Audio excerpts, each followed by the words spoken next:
trésor perdu de Stephen King.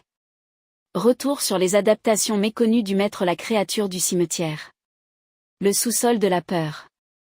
Décidément, le recueil Danse macabre a été une source d'inspiration inépuisable pour les producteurs de cinéma dans les années 80 et 90 puisqu'il a inspiré plusieurs adaptations, et pas des moindres, on y retrouve notamment la nouvelle originale des Enfants du maïs.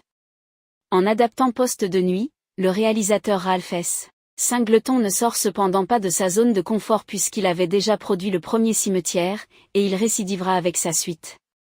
Mais le même problème que d'habitude ne tarde pas à faire surface. Comment raconter un court texte d'Alexandra Penn 50 pages en un film de 90 minutes?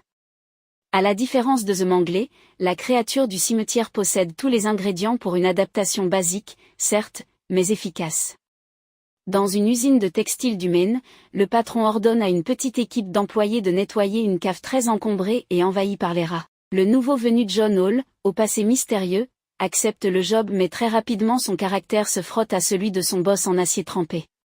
Tandis que les drames se multiplient en sous-sol, l'équipe découvre que le souterrain est en réseau avec le cimetière et qu'une terrible créature s'y tapit. Le sous-sol de l'alien. Une formule classique, comme on le voit mais parfaitement adaptée à une petite série B sans prétention. Et d'ailleurs, la créature du cimetière n'essaie jamais d'être autre chose que ce qui est inscrit dans son ADN. Une honnêteté artistique qui le rend extrêmement sympathique dès le départ.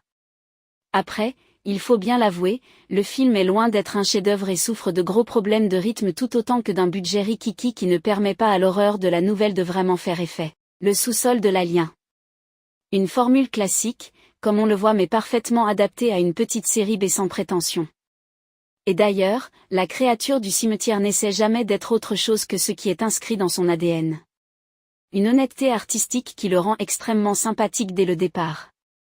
Après, il faut bien l'avouer, le film est loin d'être un chef-d'œuvre et souffre de gros problèmes de rythme tout autant que d'un budget rikiki qui ne permet pas à l'horreur de la nouvelle de vraiment faire effet.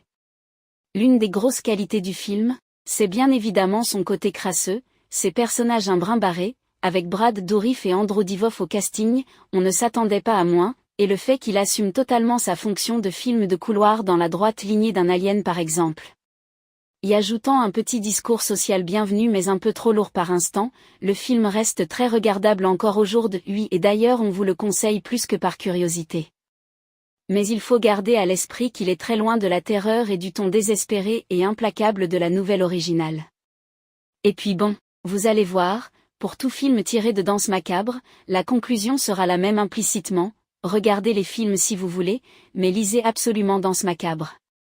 C'est un chef-d'œuvre absolu du King de première période et il comporte un grand nombre de pépites, comme Celui qui garde le verre, Une sale grippe, La pastorale, Un dernier pour la route et surtout, Le croque-mitaine. Stephen King vous invite dans les profondeurs des cavernes situées sous la vieille filature Bachmann. Vous voulez quand même pas descendre là-dedans?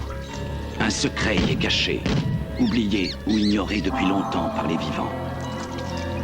Il n'y a aucun métier qui mérite ça. Mais aujourd'hui, les employés se doutent de quelque chose. T'as pas le droit de m'envoyer là-dedans.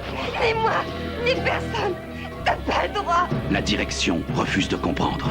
Qu'est-ce qu'il a eu, celui qui était là avant moi? Il faisait pas l'affaire. Maintenant, chacun tremble de peur.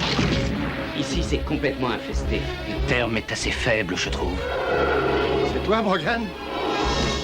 L'un après l'autre, la créature les dévore. On est comme des crevettes entre deux morceaux de pain. Il nous bouffera jusqu'au dernier. Aidez-moi, merde! Il y a forcément un passage là-haut. C'est barricadé! Je rêve ou quoi? Un nouveau conte d'horreur sorti de l'imagination de Stephen King. La créature du cimetière. Frisson et retraite anticipée garantie.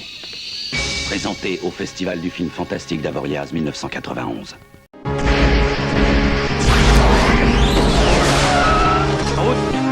Là où on va, on n'a pas besoin de route.